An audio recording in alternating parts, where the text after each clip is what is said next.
In a move that has sent shockwaves through the political landscape, Keir Starmer has announced his resignation as Labour Party leader, mere days after a speech by King Charles that many believe may have sealed his fate. Starmer's departure marks the end of a tumultuous chapter in British politics, raising questions about leadership, accountability, and the surprising influence of the monarchy in modern society. Starmer's tenure was always marked by controversy and challenges, but this resignation comes at a particularly critical moment. In the days leading up to his announcement, King Charles delivered a powerful address during a state event. Though the monarch traditionally avoids wading into politics, his words resonated deeply with the nation, and perhaps, as many speculate, with Starmer himself. The speech, though diplomatic in tone, emphasized the importance of integrity, humility, and a genuine connection with the public.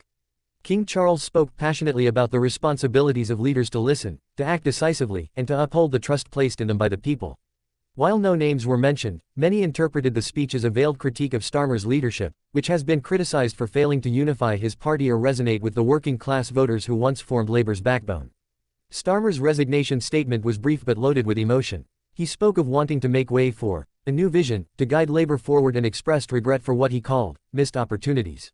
However, he avoided addressing the speculation surrounding King Charles's speech, leaving the nation to wonder whether the monarch's pointed remarks played a role in his decision. For critics, this resignation is long overdue. Starmer's leadership faced relentless scrutiny, from internal party rebellions to his controversial remarks about white working-class women that alienated key voter groups. He struggled to bridge the gap between Labour's progressive wing and its traditional base, a challenge that became increasingly insurmountable in recent months. But for his supporters, the timing of his resignation raises eyebrows. Could it really be coincidence that Starmer stepped down just days after King Charles delivered one of the most talked-about speeches of his reign? The speculation has lit up social media, with some praising the king for holding leaders accountable and others questioning whether this represents an overreach of royal influence. Meanwhile, the Labour Party now faces an uphill battle to rebuild. With Starmer gone, the party must choose a new leader capable of uniting its fractured membership while also appealing to a disillusioned electorate.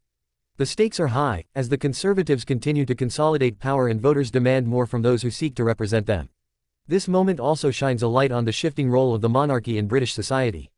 While King Charles remains bound by constitutional limits, his carefully chosen words remind us that the crown still holds the power to inspire, and to challenge.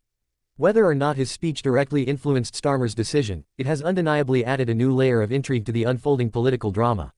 The question now is, where does Labour go from here? Can the party recover from this leadership crisis, or will Starmer's resignation deepen its struggles? And what of King Charles? Was this a subtle but deliberate move to steer the nation's discourse, or merely an example of his unique ability to articulate the sentiments of a restless public? The resignation of a party leader is always a pivotal moment, but this one feels especially significant. It's not just about Keir Starmer or Labour, it's about a nation grappling with questions of trust, leadership, and the delicate balance of power. What do you think? Did King Charles's speech play a role in Starmer's resignation, or is this just political coincidence? Share your thoughts below, like this video if you're intrigued by these developments, and subscribe for more deep dives into the stories shaping our world today.